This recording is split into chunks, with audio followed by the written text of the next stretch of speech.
ദൈവനാമത്തിന് മഹത്വം ഉണ്ടാകട്ടെ. നമ്മൾ ഈ ക്വാർട്ടർ മുഴുവൻ പഠിക്കുന്ന ഭാഗം ദ ഗ്രേറ്റ് കോൺട്രവേഴ്സി അല്ലെങ്കിൽ വൻ വിവാദം എന്ന വിഷയത്തെ ആധാരമാക്കിയാണ്. ഏതാണ്ട് 9 ആഴ്ചകൾ നമ്മൾ പഠിച്ചു കഴിഞ്ഞു. ഇന്ന് നമ്മൾക്ക് പഠിക്കാനുള്ളത് പാഠം 10. വിഷയം പ്രേതാത്മവാദം വെളിപ്പെട്ടു.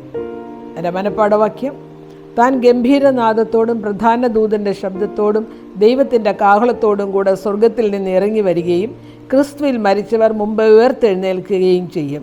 പിന്നെ ജീവനോടെ ശേഷിക്കുന്ന നാം അവരോട് ഒരുമിച്ച് ആകാശത്തിൽ കർത്താവിനെ എതിരേൽപ്പാൻ മേഘങ്ങളിൽ എടുക്കപ്പെടും. ഇങ്ങനെ നാം എപ്പോഴും കർത്താവിനോടുകൂടെ ഇരിക്കും. 1 തെസലോനിക്കർ 4:16-17. ഇതാണ് അതിൻ്റെ മനഃപ്പാഠവാക്യം. ഒരു നിമിഷം നമുക്ക് പ്രാർത്ഥിക്കാം. കാരുണ്യവാനും സ്തുത്യനുമായ ഞങ്ങളുടെ സ്വർഗീയ വാഴ്ത്തപ്പെട്ട നല്ല ദൈവമേ, വീണ്ടും അങ്ങയുടെ സന്നിധിയിലേക്ക് ഞങ്ങൾ അടുത്തു വരുന്നു. തിരുമേനിയുടെ തിരുകൃപ ധാരാളമായി ഞങ്ങളോടൊപ്പം ഉണ്ടാവണം. പരിശുദ്ധാത്മ നിറവ് ഞങ്ങൾക്ക് നൽകിത്തരണം. വചനം സംസാരിക്കുമ്പോഴും വചനം കേൾക്കുമ്പോഴും അവിടുത്തെ കൃപ ധാരാളമായി ഞങ്ങളെ ഭരിക്കണമെന്ന് അടിയങ്ങൾ പ്രത്യേകം പ്രാർത്ഥിക്കുന്നു. വചനാനുസൃതമായി ജീവിക്കുവാനുള്ള എല്ലാ അനുഗ്രഹങ്ങളും ഞങ്ങൾക്ക് നൽകിത്തരണം. എല്ലാ കേൾവിക്കാരെയും കർത്താവ് അനുഗ്രഹിക്കണം. മാനവും മഹത്വവും അങ്ങെടുത്ത് ഒടുവിലങ്ങ് ആകാശമേഘങ്ങൾ വരുമ്പോൾ അങ്ങയുടെ മഹത്വ പ്രത്യക്ഷതയിൽ കണ്ടെത്തപ്പെടുവാൻ സഹായിക്കണമെന്ന് യേശുവിൻ്റെ ധന്യനാമത്തിൽ അപേക്ഷിക്കുമ്പോൾ കൃപയോടെ കേൾക്കണമേ. ആമേൻ. ഇന്നത്തെ പാഠപഠനത്തിലേക്ക് കടന്നു വന്ന എല്ലാ ദൈവമക്കളെയും ഞാൻ കർത്താവായ യേശു ക്രിസ്തുവിൻ്റെ നിസ്തുല നാമത്തിൽ ഹൃദ്യമായി തന്നെ സ്വാഗതം ചെയ്യുന്നു. മനഃപ്പാഠവാക്യം ഒരു പ്രാവശ്യം കൂടെ ഞാൻ വായിക്കാം. കർത്താവ് താൻ ഗംഭീരനാദത്തോടും പ്രധാന ദൂതൻ്റെ ശബ്ദത്തോടും ദൈവത്തിൻ്റെ കാഹളത്തോടും കൂടെ സ്വർഗത്തിൽ നിന്ന് ഇറങ്ങി വരികയും ക്രിസ്തുവിൽ മരിച്ചവർ മുമ്പ് ഉയർത്തെഴുന്നേൽക്കുകയും ചെയ്യും. പിന്നെ ജീവനോടെ ശേഷിക്കുന്ന നാം അവരോട് ഒരുമിച്ച് ആകാശത്തിൽ കർത്താവിനെ എതിരേൽപ്പാൻ മേഘങ്ങളിൽ എടുക്കപ്പെടും. ഇങ്ങനെ നാം എപ്പോഴും കർത്താവിനോടുകൂടെ ഇരിക്കും. 1 തെസലോനിക്കർ 4:16-17.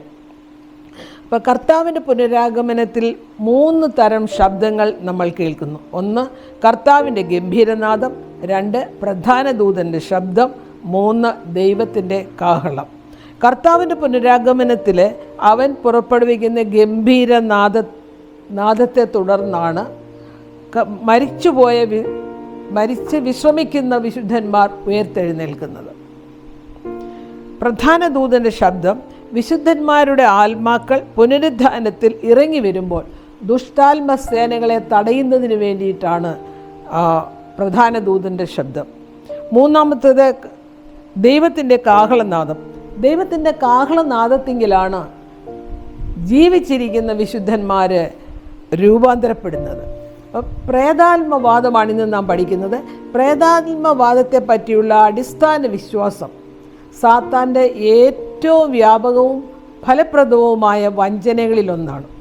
എന്താണ് പ്രേതാത്മവാദം? പ്രേതാത്മവാദം എന്ന് പറഞ്ഞാൽ മരണത്തിന് ശേഷവും ജീവിതം തുടരുന്നു. മരിച്ചവരുടെ ആത്മാക്കളിൽ നിന്ന് മറ്റുള്ളവരുടെ ചോദ്യങ്ങൾക്ക് ഉത്തരം ലഭിക്കും എന്നുള്ളതാണ് ഈ പ്രേതാത്മവാദം. ഇന്ന് നാം പഠിക്കുന്ന പാഠത്തിൻ്റെ ലക്ഷ്യം ക്രിസ്തുവുമായുള്ള വ്യക്തിപരമായ ബന്ധവും വേദപുസ്തക പഠിപ്പിക്കലുകളിലെ ഉറച്ച അടിസ്ഥാനമുണ്ടെങ്കിൽ മാത്രമേ സാത്താൻ്റെ അവസാന നാളിലെ വ്യാമോഹങ്ങളിൽ നിന്നും അവൻ്റെ വഞ്ചനകളിൽ നിന്നും ദൈവ പൈതലിന് ഒഴിഞ്ഞു നിൽക്കുവാൻ കഴിയൂ എന്നുള്ളത് വളരെ ഒന്നും കൂടി അവരുടെ ഹൃദയത്തിൽ ശക്തിപ്പെടുത്തുന്നതിനായി കാണാം. ഞായറാഴ്ചത്തെ ഭാഗത്തിലേക്ക് നാം വരുമ്പോൾ പ്രേതാത്മവാദത്തിൻ്റെ മാരകമായ അനന്തരഫലങ്ങൾ. ശരിക്കും പ്രേതാത്മവാദം എന്ന് പറയുന്നത് ആത്മാവിൻ്റെ അമർത്യത. അനേകം ആളുകൾ അത് വിശ്വസിക്കുന്നു. മരണം ജീവിതത്തിൻ്റെ ഒരു പുതിയ ഘട്ടത്തിലേക്ക് കടക്കുകയും അവിടെ അവർ തുടർന്ന് ജീവിക്കുകയും ചെയ്യുന്നു, അല്ലെങ്കിൽ ആത്മാവ് ജീവിക്കുകയും ചെയ്യുന്നു എന്നുള്ളതാണ്. ഇതൊരു വിജാതീയ സങ്കല്പമാണ്. ഈ വിശ്വാസത്തെ മനസ്സിലാക്കാനുള്ള ശ്രമത്തിൽ വേദപുസ്തക അടിസ്ഥാന തത്വങ്ങൾ പരിപൂർണമായി വിസ്മരിക്കുകയും വിജാതീയ ആശയങ്ങൾ സഭയ്ക്കുള്ളിലേക്ക് കടന്നു വരികയും ചെയ്തു. ഈ സിദ്ധാന്തം കൊണ്ടുവന്നത് റോം പുറം ജാതിയിൽ നിന്നും കടമെടുത്ത് ക്രൈസ്തവ മതത്തിൽ കൊണ്ടുവന്ന ഒരു സന്ദേശമാണ് ഈ പ്രേതാത്മവാദം. മത്തായി 10:28 ദേഹിയെ കൊല്ലുവാൻ കഴിയാതെ ദേഹത്തെ കൊല്ലുന്നവനെ ഭയപ്പെടേണ്ട, ദേഹിയെയും ദേഹത്തെയും നരകത്തിൽ നശിപ്പിക്കാൻ കഴിയുന്നവനെ ഭയപ്പെടുവീൻ എന്ന് പറയുന്നു. അപ്പം ദേഹിയെ കൊല്ലുവാൻ കഴിയാതെ ദേഹത്തെ മാത്രം കൊല്ലുന്നവനെ നാം ഭയപ്പെടേണ്ട ഒരാവശ്യവുമില്ല. പകരം ദേഹിയെയും ദേഹത്തെയും ഒരുപോലെ നരകത്തിലേക്ക് കൊണ്ടുപോകാൻ തയ്യാറാകുന്നവനെ നാം ഭയപ്പെടുക. ശരിക്കും ഏതെങ്കിലും നിഗൂഢതയിൽ ഏർപ്പെടുന്നതിൽ നിന്ന് ദൈവം കർശനമായി നമ്മെ താക്കീത് ചെയ്തിട്ടുണ്ട്. എന്തെന്ന് പറഞ്ഞാൽ മന്ത്രവാദി, വെളിച്ചപ്പാടൻ, ലക്ഷണം പറയുന്നവൻ, അജ്ഞനക്കാരൻ എന്നിങ്ങനെയുള്ളവരെ കല്ലെറിഞ്ഞു കൊല്ലണമെന്നാണ് പറയുന്നത്. ലേവ്യ പുസ്തകത്തിൽ അത് പറയുന്നുണ്ട്. അങ്ങനെയുള്ളവരെ കല്ലെറിഞ്ഞു കൊല്ലണം. അവർക്കുള്ള ശിക്ഷ വളരെ കഠിനതരമാണെന്നാണ് ബൈബിൾ പറയുന്നത്. കല്ലെറിഞ്ഞു കൊല്ലുക എന്ന് പറയുന്നത് ഏറ്റവും മാരകമായ ഒരു ശിക്ഷ തന്നെയാണ്. മന്ത്രവാദം ഒരു പൈശാചിക പ്രവൃത്തിയാണ്. അത് ആളുകളെ വ്യാജ ആരാധനയിലേക്ക് തിരിക്കുന്നു. അവരെ ജനങ്ങളെ വശീകരിക്കുന്നുണ്ട്. ദൈവവുമായുള്ള യഥാർത്ഥ ബന്ധത്തിൽ നിന്ന് ഒരു ദൈവ പൈതലിനെ അകറ്റുക എന്നുള്ളതാണ് മന്ത്രവാദത്തിൻ്റെ ലക്ഷ്യം. ഇപ്പം ലോകത്തെ ലോകത്തെ മുഴുവൻ ലോകത്തെയും ബന്ദികളാക്കാനുള്ള സാത്താൻ്റെ പദ്ധതിയുടെ കാതലും പ്രേതാത്മ വിശ്വാസമാണ്. എന്നാൽ യേശുക്രിസ്തുവിൻ്റെ അടുത്ത് വരുന്നവരെ തൻ്റെ കൃപയാലും ശക്തിയാലും അവരെ തിന്മയുടെ ചങ്ങലയിൽ നിന്നും വിടുവിക്കുക എന്നുള്ളതാണ് ബൈബിളിൻ്റെ ലക്ഷ്യം. സഭാപ്രസംഗി 9:5 പറയുന്നത്, ജീവിച്ചിരിക്കുന്ന തങ്ങൾ മരിക്കുമെന്ന് അറിയുന്നു, മരിച്ചവരോ ഒന്നും അറിയുന്നില്ല എന്ന് പറയുന്നു. ഇയ്യോബ് 7:7-9 എൻ്റെ ജീവൻ ഒരു ശ്വാസം മാത്രം എന്നോർക്കണമേ, മേഘം ക്ഷയിച്ചു മാഞ്ഞു പോകുന്നത് പോലെ പാതാളത്തിൽ ഇറങ്ങുന്നവൻ വീണ്ടും കയറി വരുന്നില്ല. പാതാളത്തിൽ പോയവൻ ഒരിക്കലും വീണ്ടും കയറി വരുന്നില്ല. ശിയ 8:19-20 ജീവിച്ചിരിക്കുന്നവർക്ക് വേണ്ടി മരിച്ചവരോടാണോ ചോദിക്കുന്നത് എന്നൊരു ചോദ്യം തന്നെയാണ് അവിടെ ചോദിക്കുന്നത്. മരിച്ചവർ സ്വർഗത്തിലേക്ക് പോകുമെന്ന് വിശ്വാസം ഉണ്ട്. മരിച്ചു കഴിഞ്ഞ ഉടനെ അവരങ്ങ് സ്വർഗത്തിൽ പോയി, അവരവിടെ ആത്മാവല്ല സ്വർഗത്തിലല്ല, അവരങ്ങ് സ്വർഗത്തിലിരിക്കുവാണ്. അതിനുശേഷം ഈ ഭൂമിയിലുള്ളവരോട് സംസാരിക്കുന്നു, അവരെ സഹായിക്കുന്നു എന്നൊക്കെയാണ് ആ തെറ്റായ വിശ്വാസം. എന്നാൽ ഈ തെറ്റായ പഠിപ്പിക്കലുകളൊക്കെ സാത്താൻ്റെ വഞ്ചനയാണ്. ഇതെല്ലാം സാത്താൻ്റെ വഞ്ചനയാണ്. നാം തിങ്കളാഴ്ചത്തെ ഭാഗത്ത് വരുമ്പോൾ പഴയ നിയമത്തിൽ മരണത്തെക്കുറിച്ച് പഴയ നിയമം എന്താണ് പറയുന്നത് എന്നുള്ളതാണ്. സങ്കീർത്തനം 6:5 മരണത്തിൽ നിന്നെക്കുറിച്ച് ഓർമ്മയില്ലല്ലോ, പാതാളത്തിൽ ആർ നിനക്ക് സ്തോത്രം ചെയ്യും എന്ന് വെച്ചാൽ മരണത്തിൽ നിന്നെക്കുറിച്ച് ഓർമ്മയില്ല. പാതാളം മീൻസ് ശവക്കുഴി. അവിടെ ആരാണ് നിന്നെ ഓർക്കുന്നത്? ഭൗതിക ജീവിതത്തിൻ്റെ ആത്യന്തികമായ പര്യവസാനമാണ് മരണം എന്ന് പറയുന്നത്. എന്താണ് മരണം എന്ന് പറയുന്നത്? ഈ ഭൂമിയിലുള്ള ജീവിതത്തിൻ്റെ ഏറ്റവും അവസാന ഘട്ടമാണ് മരണം. ശവക്കുഴിയിലിരിക്കുന്നവർ ദൈവത്തെ സ്തുതിക്കുവാനാകുകയില്ല എന്ന് സങ്കീർത്തനക്കാരൻ വിലപിക്കുന്നു. പാതാളം എന്നവിടെ പറയുന്നുണ്ട്. പാതാളം അവിടെ പറയുന്നത്, മരണത്തിൽ നിന്നെക്കുറിച്ച് ഓർമ്മയില്ലല്ലോ, പാതാളത്തിൽ ആർ നിനക്ക് സ്തോത്രം ചെയ്യും. ഈ പാതാളം എന്ന് പറയുന്നത് എന്താണ്? ശവക്കുഴിയെ പ്രതിനിധീകരിക്കുന്നു പാതാളം. ശരിക്കും സങ്കീർത്തനം 115:17 മരിച്ചവരും മൗനതയിൽ ഉറങ്ങിയവരും ആരും യഹോവയെ സ്തുതിക്കുന്നില്ല. അപ്പോൾ ദൈവത്തെ സ്തുതിക്കുന്നവർ ആരെല്ലാമാണ്? ജീവിച്ചിരിക്കുന്നവരെ, ഭൂമിയിൽ ജീവനോട് ശേഷിച്ചവർക്ക് മാത്രമേ ദൈവത്തെ സ്തുതിക്കുവാൻ കഴിയൂ. അവർ മാത്രമേ സ്തുതിക്കുന്നുള്ളൂ. മരിച്ചു മൺമറഞ്ഞു പോയവരാരും ദൈവത്തെ സ്തുതിക്കുന്നില്ല എന്ന് ഈ വാക്യങ്ങൾ വ്യക്തമാക്കുന്നു. ഇതേ കാര്യം ആത്മീയ അർത്ഥത്തിൽ നാം ചിന്തിച്ചാൽ പാപത്തിൽ മരിച്ചവരെ കുറിച്ചാണ് പറയുന്നത്. പാപത്തിൽ മരിച്ച് ഈ ഭൂമിയിൽ പിന്നെയും ജീവിക്കുന്നവരുണ്ടല്ലോ, അവർക്കൊന്നും ദൈവത്തെ സ്തുതിക്കുവാൻ കഴിയുകയില്ല. എന്നാൽ വീണ്ടെടുക്കപ്പെട്ട ദൈവമക്കളെ സംബന്ധിച്ചിടത്തോളം അവർ ദൈവത്തെ എന്നേക്കും സ്തുതിക്കുമെന്ന് പറയുന്നു. അപ്പോൾ വീണ്ടെടുക്കപ്പെട്ട ദൈവമക്കൾ ജീവിച്ചിരുന്ന് ദൈവത്തെ എന്നേക്കും സ്തുതിക്കും. അപ്പോൾ പഴയ നിയമം ആത്മാവിൻ്റെ അമർത്യതയെക്കുറിച്ച് പഠിപ്പിക്കുന്നില്ല. പകരം മനുഷ്യൻ മരിച്ചാൽ അതൊരു ഉറക്കമാണെന്നാണ് പറയുന്നത്. മരണശേഷം മറ്റുള്ളവർ വിശ്വസിക്കുന്ന, അല്ലെങ്കിൽ പിശാചിൻ്റെ പിടിയിലായവർ വിശ്വസിക്കുന്നത് മരണശേഷം ആനന്ദത്തിലേക്ക് പറന്നുയരുന്നു, അല്ലെങ്കിൽ അവിശ്വസ്തർ നരകത്തിൽ നിത്യത മുഴുവനും കത്തിക്കൊണ്ടിരിക്കുന്നു എന്നാണ് വിശ്വസിക്കുന്നത്. അങ്ങനെയും പഴയ നിയമം പഠിപ്പിക്കുന്നില്ല. പകരം മരണം എന്ന് പറയുന്നത് ഒരു ഉറക്കം എന്ന് മാത്രമാണ് പഴയ നിയമം പഠിപ്പിക്കുന്നത്. ഇപ്പം ഗോത്രപിതാക്കന്മാരുടെ മരണത്തെക്കുറിച്ച് വിവരിക്കുന്ന രാജാക്കന്മാരുടെ പുസ്തകത്തിൽ അവിടെ രേഖപ്പെടുത്തിയിരിക്കുന്നത്, തൻ്റെ പിതാക്കന്മാരെ പോലെ അവർ നിദ്ര പ്രാപിച്ചു, അപ്പോൾ നമ്മുടെ ഒരു ഗോത്രപിതാവ് മരിക്കുമ്പോൾ അവർ പറയുന്നത് അവരുടെ മറ്റ് പിതാക്കന്മാരെ പോലെ നിദ്ര പ്രാപിച്ചു. ആരും സ്വർഗത്തിൽ പോയില്ല, ആരും വേറെ ആരുമായിട്ട് സംസാരിക്കുന്നില്ല. നരകത്തിൽ ആരെങ്കിലും പോകുന്നുണ്ടെങ്കിൽ അവരാരും നിത്യതയായി അവിടെ കത്തിക്കൊണ്ടും ഇരിക്കുന്നില്ല. അതെല്ലാം തെറ്റായ പഠിപ്പീരാണ്, അതെല്ലാം സാത്താൻ്റെ വഞ്ചനയാണ്. സങ്കീർത്തനക്കാരൻ അതിനെ ഉറക്കം എന്ന് വിളിക്കുന്നു. എൻ്റെ ദൈവമായ യഹോവയെ കടാക്ഷിക്കണമേ, എനിക്ക് ഉത്തരമരളണമേ. ഞാൻ മരണനിദ്ര പ്രാപിക്കാതിരിപ്പാൻ എൻ്റെ കണ്ണുകളെ പ്രകാശിപ്പിക്കണമേ. ഞാൻ മരണം എന്ന് പറയുന്ന ഒരു നിദ്രയാണ്. ആ നിദ്ര എനിക്കുണ്ടാകാതിരിക്കാൻ എൻ്റെ കണ്ണിനെ പ്രകാശിപ്പിക്കണമേ എന്നാണ് സങ്കീർത്തനക്കാരൻ പ്രാർത്ഥിക്കുന്നത്. ഇയ്യോബ് ഇപ്രകാരം പറയുന്നു, ആകാശമില്ലാതാകുന്നത് വരെ അവർ ഉണരുന്നില്ല എന്ന് പറയുന്നു. അപ്പം മരിച്ചവർ ഒന്നും അറിയുന്നില്ല, മാത്രമല്ല ആകാശം ഇല്ലാതാകുന്നത് വരെ അവരെ ഉണരുന്നില്ല. സങ്കീർത്തനം 17:15 ഞാനോ നീതിയിൽ നിൻ്റെ മുഖത്തെ കാണും, ഞാൻ ഉണരുമ്പോൾ നിൻ്റെ രൂപം കണ്ട് തൃപ്തനാകും. അപ്പോൾ ദാവീദ് പറയുന്നത് എന്താണ്? ഞാനോ നീതിയിൽ നിൻ്റെ മുഖത്തെ കാണും, ഞാൻ ഉണരുമ്പോൾ നിൻ്റെ മുഖം കണ്ട് ഞാൻ തൃപ്തനാകും. അത് ഉണരുമ്പോഴാണ്, അത് ദൈവം എപ്പോഴും ഉയർപ്പിക്കുന്നോ അന്നാണ് ആ മുഖം കണ്ട് തൃപ്തനാകുന്നത്. മരിച്ചവർ ജീവിച്ചിരിക്കുന്നവരുമായി യാതൊരു ആശയവിനിമയവും നടത്തുന്നില്ല. അങ്ങനെ നടത്തുന്നു എന്ന് പറയുന്നത് സാത്താൻ കൊണ്ടുവരുന്ന വഞ്ചനയാണ്. അപ്പോൾ അത് അങ്ങനെ സംസാരിക്കുവാണ് എങ്കിൽ അത് വേദപുസ്തക വിരുദ്ധവുമാണ്, അത് ജാതീയമാണ്. മരണത്തെക്കുറിച്ചുള്ള സത്യം മനസ്സിലാക്കുന്നതിനുള്ള പരാജയം നമ്മൾ മരണത്തെക്കുറിച്ചുള്ള സത്യം നമ്മൾ മനസ്സിലാക്കിയില്ല എങ്കിൽ ആ പരാജയം നമ്മെ സാത്താനിൽ കൊണ്ട് എത്തിക്കും. അവൻ്റെ വഞ്ചനകളിൽ നമ്മൾ വീണു പോവുകയും ചെയ്യും. സാധാരണ എങ്ങനെയാ? സ്നേഹിതരും ബന്ധുക്കളുമായി സ്നേഹഭാജനങ്ങളുടെ രൂപം ധരിച്ചുകൊണ്ട് ഭൂതാത്മാക്കൾ അപകടകരമായ വിശ്വാസരാഹിത്യം പ്രഖ്യാപിക്കുന്നത് നാം നേരിടേണ്ടി വരും. അപ്പോൾ എങ്ങനെയാണ് ഈ പിശാച് മരിച്ചവരെ ജീവിക്കുന്നു എന്ന് നമ്മളെ ധരിപ്പിക്കുന്നത്?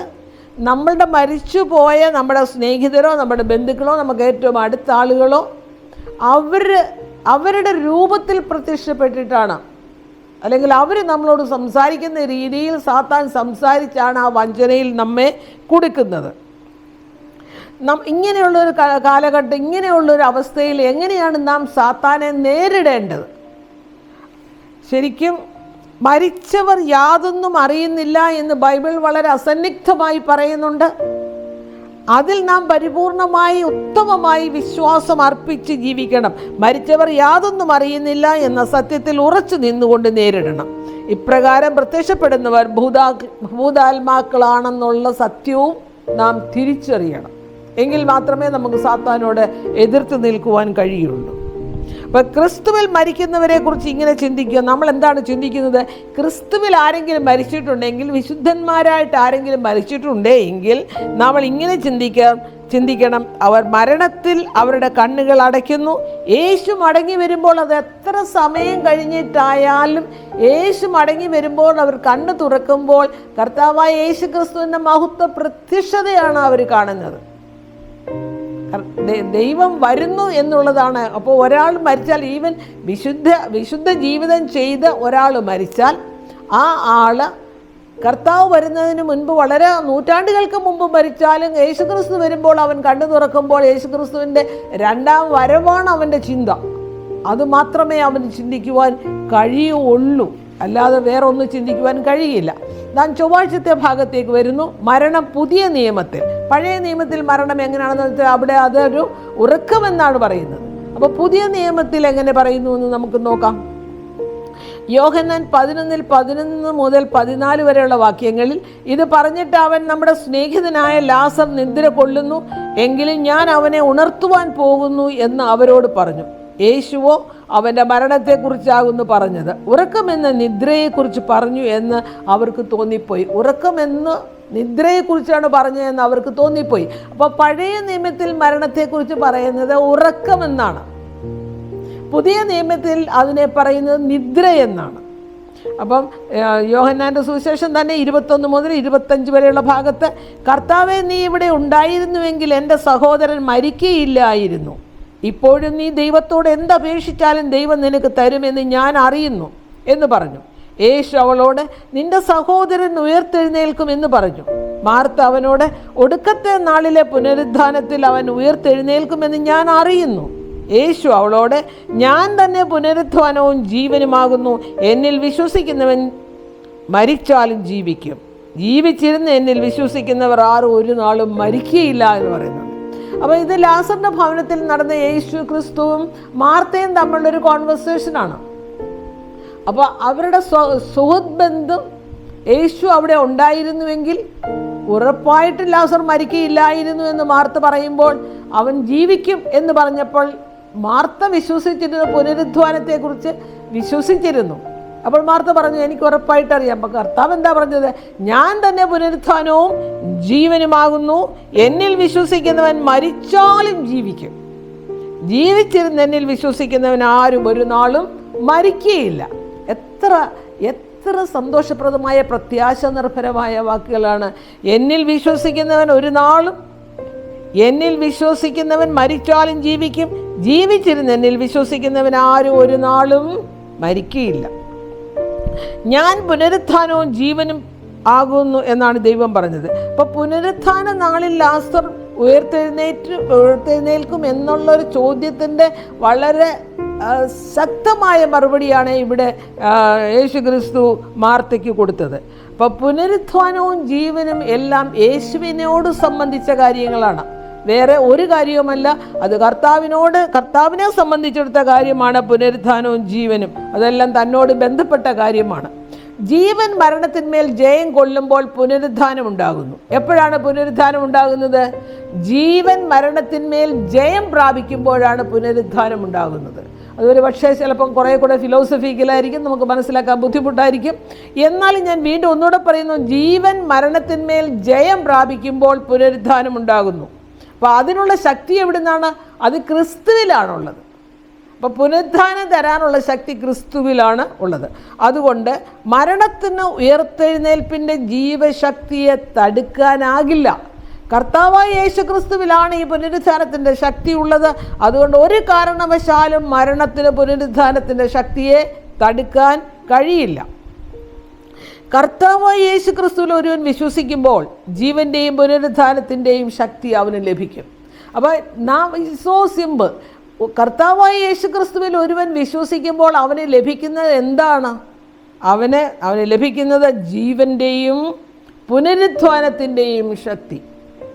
അത് ദൈവം കൊടുക്കുന്നതാണ്. അപ്പോൾ പഴയ നിയമത്തിലും പുതിയ നിയമത്തിലും മരണത്തിൻ്റെ പ്രതീകാത്മകതയെ ഒരു ഉറക്കമായിട്ട് തന്നെയാണ് ഉപയോഗിച്ചിരിക്കുന്നത്. അതൊരു പ്രതീകാത്മകമായിട്ട് മരണമെന്ന് പറയുന്നതിന് പകരം ഉറങ്ങുന്നു അല്ലെങ്കിൽ നിദ്ര കൊള്ളുന്നു എന്നാണ് ചിത്രീകരിച്ചിരിക്കുന്നത്. അപ്പോൾ പഴയ നിയമത്തിൽ സൂചിപ്പിച്ചിട്ടുള്ളത് ക്രിസ്തുവിൻ്റെ മടങ്ങി വരവിലെ മഹത്തായ പുനരുത്ഥാനത്തെയാണ്. ക്രിസ്തുവിൻ്റെ മടങ്ങി വരവിലെ മഹത്തായ പുനരുത്ഥാനമാണ് ഇവിടെ ഏറ്റവും പ്രത്യാശ നിർഭരമായ വചനങ്ങൾ. അപ്പം നിത്യജീവൻ ക്രിസ്തുവിൽ മാത്രമാണെന്ന് സുവിശേഷങ്ങൾ ഊന്നിപ്പറയുന്നു. വേറെ എവിടെയും നിത്യജീവനില്ല. പുനരുത്ഥാനം ലഭിക്കണമെങ്കിൽ നാം ഉറപ്പായിട്ട് കർത്താവായ യേശു ക്രിസ്തുവിൽ വിശ്വസിക്കണം. കർത്താവിലാണ് പുനരുത്ഥാനത്തിൻ്റെ ശക്തി നിലനിൽക്കുന്നത്. അപ്പോൾ ഈ സുവിശേഷങ്ങൾ അത് ഊന്നിപ്പറയുകയും ചെയ്യുന്നുണ്ട്. അപ്പോൾ പാതാളത്തിലെ മുഴുവൻ പിശാചുക്കളും, ഇപ്പോൾ പാതാളം എന്നൊക്കെ പറയുന്നത് കാരണം ഈ നരകം അല്ലെങ്കിൽ പിശാചുക്കൾ വസിക്കുന്ന ഒരു ഇടമാണ് നമ്മൾ പറയുന്ന പാതാളം. അപ്പോൾ പാതാളത്തിലെ മുഴുവൻ പിശാചുക്കൾ ഒന്നിച്ചു കൂടിയാലും വിശ്വാസിയുടെ ഒരു സത്യക്രിസ്ത്യാനിയുടെ ഒരു വിശ്വാസിയുടെ നിത്യജീവൻ്റെ ഉറപ്പ് അവന് ഒരിക്കലും തട്ടിക്കളയാൻ പറ്റില്ല. ഈ ഭൂലോകത്തുള്ള മുഴുവൻ പിശാചുക്കൾ ഒത്തുകൂടിയാലും ഒരു നീതിമാന്റെ പുനരുത്ഥാനത്തിന് ദൈവം കൊടുക്കുന്ന ശക്തി തട്ടിക്കളയാൻ കഴിയില്ല, കവർന്നെടുക്കാൻ കഴിയില്ല. അപ്പം കർത്താവ് ക്രൂശിൽ മരണത്തെ തോൽപ്പിച്ചു. മരിച്ചടക്കപ്പെട്ട എല്ലാ വിശ്വാസികൾക്കും കർത്താവിൻ്റെ പുനരുത്ഥാനം അവൻ്റെ രണ്ടാം വരവിങ്കിൽ അവരും ഉയർത്തെഴുന്നേൽക്കും എന്നുള്ളൊരു ഉറപ്പാണ്. അപ്പോൾ കർത്താവായ യേശു ക്രിസ്തു മരിച്ചു, അടക്കപ്പെട്ടു, ഉയർത്തെഴുന്നേറ്റു. ആ ഉയർത്തെഴുന്നേൽപ്പ് എന്ന് പറയുന്നത് കർത്താവിൽ വിശ്വസിക്കുന്ന ഒരു ദൈവ പൈതല് ഉറപ്പായിട്ട് അവൻ മരിച്ചാൽ കർത്താവിൻ്റെ വരവെങ്കിൽ അവൻ പുനരുത്ഥാനം ചെയ്യുമെന്നുള്ളതിൻ്റെ ഒരു ഉറപ്പാണ് അവിടെ ലഭിക്കുന്നത്. അപ്പോൾ പൗലോസ് അപ്പോസ്തലൻ പറയുന്നത്, ക്രിസ്തു ഉയർത്തിട്ടില്ല എങ്കിൽ നിങ്ങളുടെ വിശ്വാസം വ്യർത്ഥമാത്രേ. നിങ്ങൾ ഇന്ന് നിങ്ങളുടെ പാപങ്ങളിൽ ഇരിക്കുന്നു. അപ്പോൾ ക്രിസ്തു ഉയർത്തിട്ടില്ല എങ്കിൽ നിങ്ങളുടെ വിശ്വാസം വ്യർത്ഥമാത്രേ. വളരെ അസന്നിഗ്ധമായി പറയുന്നത് ക്രിസ്തു ഉയർത്തു, ക്രിസ്തു ഇനി സ്വർഗത്തിൽ പോയി ഇനി വീണ്ടും വരും, മരിച്ചവരെല്ലാം ഉയർക്കും. ആ ഒരു ഉറപ്പ് നമ്മൾക്ക് ലഭിക്കുന്നുണ്ട്. ദൈവം നമ്മൾക്ക് നല്ല പ്രത്യാശ വാഗ്ദത്തം ചെയ്തിട്ടുണ്ട്. എന്താണെന്ന് അറിയാമോ? നിങ്ങൾക്ക് വേണ്ടി സ്വർഗത്തിൽ സൂക്ഷിച്ചിരിക്കുന്നതും ക്ഷയം, വാട്ടം, മാലിന്യം എന്നിവ ഇല്ലാത്തതുമായ അവകാശത്തിനായി തന്നെ എന്ന് പറയുന്നുണ്ട്. 1 പത്രോസ് 1:5 പറയുന്നത്, ദൈവം നമ്മൾക്ക് വേണ്ടി സ്വർഗത്തിൽ സൂക്ഷിച്ചിരിക്കുന്ന ആ അനുഗ്രഹമുണ്ടല്ലോ, അല്ലെങ്കിൽ ആ പ്ലേസ് ഉണ്ടല്ലോ, അതിന് ക്ഷയമില്ല, വാട്ടമില്ല, മാലിന്യമില്ല, ഒന്നുമില്ലാത്തതായ അവകാശമാണ് ദൈവം നമ്മൾക്ക് തരുന്നത്. 1 പത്രോസ് 1:5. ഭൗതിക ഇസ്രായേലിന് ദൈവം വാഗ്ദത്തം ചെയ്തത് ഈ ഭൗതിക രാജ്യമാണ്, കനാൻ നാടാണ് ഭൗതിക ഇസ്രായേലിന്. എന്നാൽ രക്ഷിക്കപ്പെട്ട വിശ്വാസികൾക്ക് എന്താ കൊടുത്തേക്കും ദൈവം വാഗ്ദത്തം ചെയ്തേക്കുന്നേ? രക്ഷിക്കപ്പെട്ട ഒരു ദൈവ പൈതലിന്, ഒരു വിശ്വാസിക്ക് ദൈവം വാഗ്ദത്തം ചെയ്തിരിക്കുന്നത് സ്വർഗരാജ്യമാണ്. ഇസ്രായേലിന്, ഭൗതിക ഇസ്രായേലിന് ദൈവം വാഗ്ദത്തം ചെയ്ത ഭൗതികമായിട്ടുള്ള കനാൻ നാടാണ് എങ്കിൽ, ഒരു വിശ്വാസിക്ക് ദൈവം വാഗ്ദത്തം ചെയ്തിരിക്കുന്ന സ്വർഗരാജ്യമാണ്. ഈ അവകാശത്തിൻ്റെ മാറ്റ് വർദ്ധിപ്പിക്കുന്ന, ഈ അവകാശത്തിൻ്റെ, ഈ സ്വർഗരാജ്യം അല്ലെങ്കിൽ അവകാശത്തിൻ്റെ മാറ്റ് വർദ്ധിപ്പിക്കുന്ന 3 കാര്യങ്ങൾ ആ വാക്യങ്ങളിൽ തന്നെ ഉൾപ്പെടുത്തിയിട്ടുണ്ട്. 1 വാട്ടം, 2 ക്ഷയം, 3 മാലിന്യം. ഇതൊന്നുമില്ലാത്ത ആ അവകാശമാണ്. നമ്മൾക്ക് ഒറ്റ കാര്യം മാത്രമേ ഉള്ളൂ. ഈ നല്ല പ്രത്യാശ നമ്മളിൽ ഉണ്ട് എങ്കിൽ പരീക്ഷണങ്ങളിൽ നമ്മൾ വിശ്വസ്തരായി തന്നെ നിലകൊള്ളണം. എങ്കിൽ മാത്രമേ നമുക്ക് ക്ഷയോ വാട്ടോ മാലിന്യോ ഒന്നുമില്ലാത്ത ദൈവം പറയുന്ന ദൈവരാജ്യം അവകാശമാക്കാൻ കഴിയും. നാം ബുധനാഴ്ചത്തെ ഭാഗത്ത് വരുന്നു പ്രേതാത്മവാദം അവസാന നാളുകളിൽ, അതിൻ്റെ 1-ാം ഭാഗം.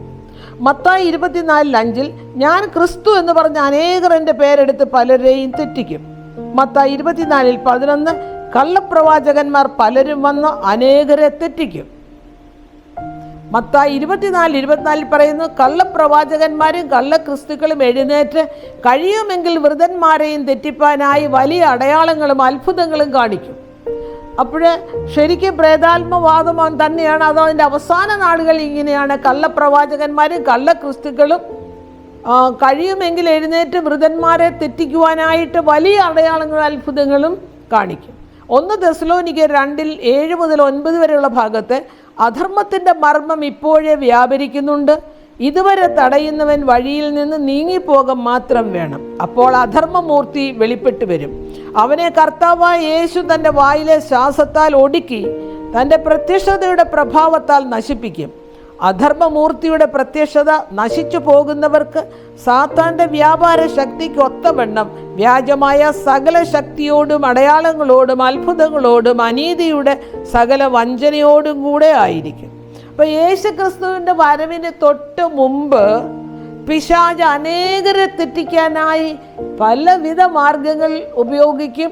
അത്ഭുതങ്ങളും അടയാളങ്ങളും അതിശയങ്ങളും പ്രവർത്തിച്ചിട്ടാണ് വിശ്വാസികളെ തെറ്റിക്കുവാനായി ശ്രമിക്കുന്നത്.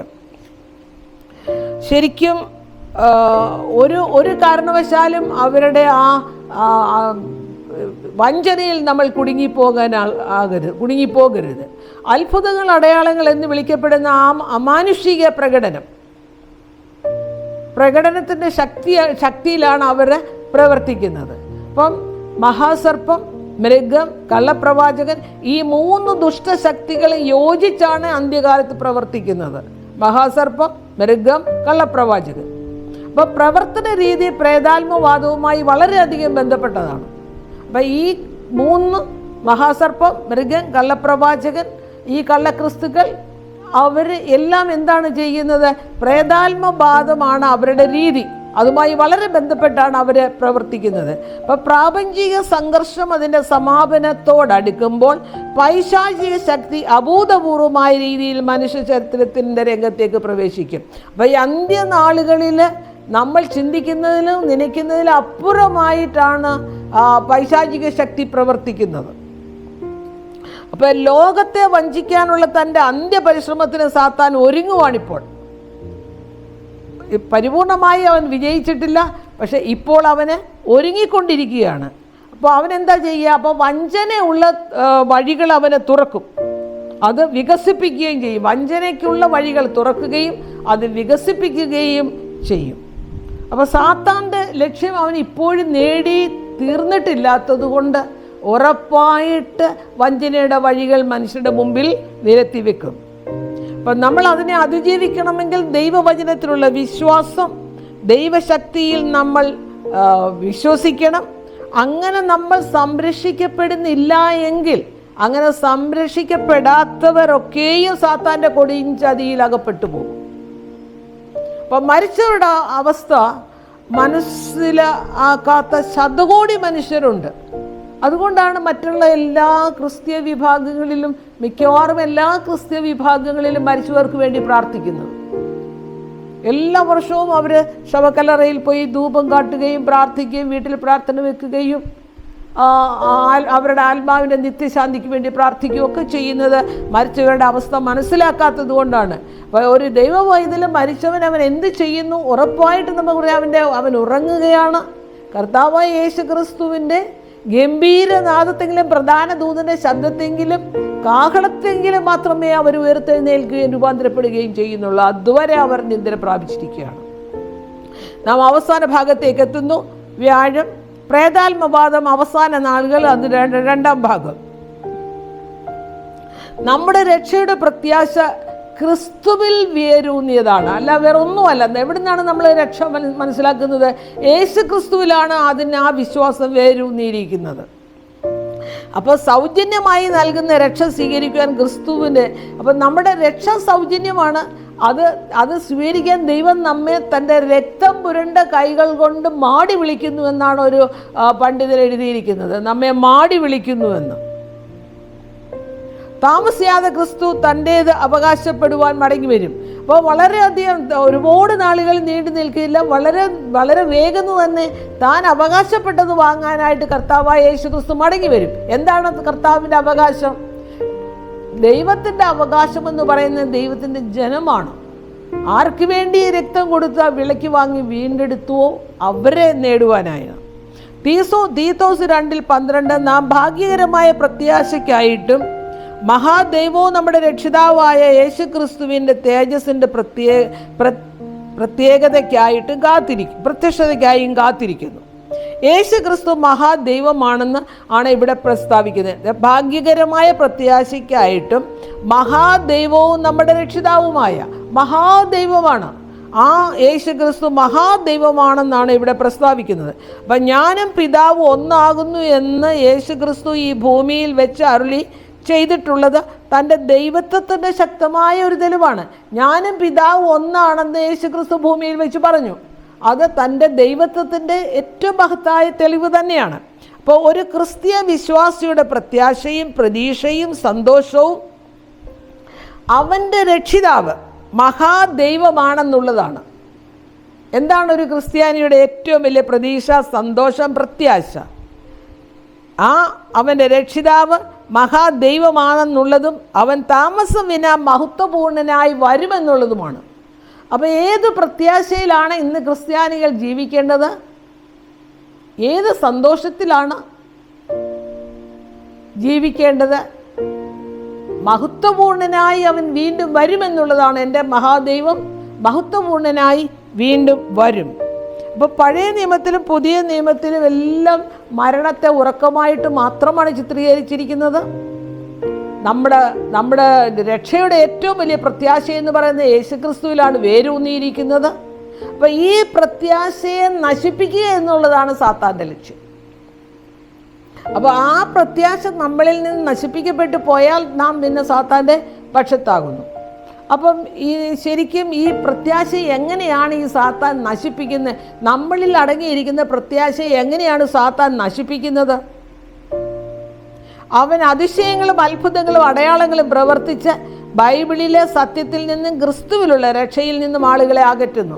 അവൻ അത്ഭുതങ്ങളും അതിശയങ്ങളും പ്രവർത്തിച്ചിട്ടാണ് ദൈവമക്കളെ അവരുടെ നല്ല പ്രത്യാശയിൽ നിന്ന് അകറ്റുന്നത്. അപ്പം നാം എന്താ ചെയ്യേണ്ടത്? അങ്ങനെ കൽപ്പനകൾ പഠിക്കുന്നതിൽ നിന്ന് അവരെ മാറ്റുന്നു. യേശുവിലുള്ള വിശ്വാസം കാക്കുന്നതിൽ നിന്ന് വിശ്വാസികളെ അകറ്റി നിർത്തുന്നു. അത്ഭുതങ്ങളും അതിശയങ്ങളും എല്ലാം പ്രവർത്തിച്ച് അവരുടെ മനസ്സിനെ ചാഞ്ചല്യമുള്ളതാക്കി മാറ്റുന്നു. അപ്പോൾ അതിനെതിരായിട്ട് നാം വലിയ ജാഗ്രത പുലർത്തേണ്ടിയിരിക്കുന്നു.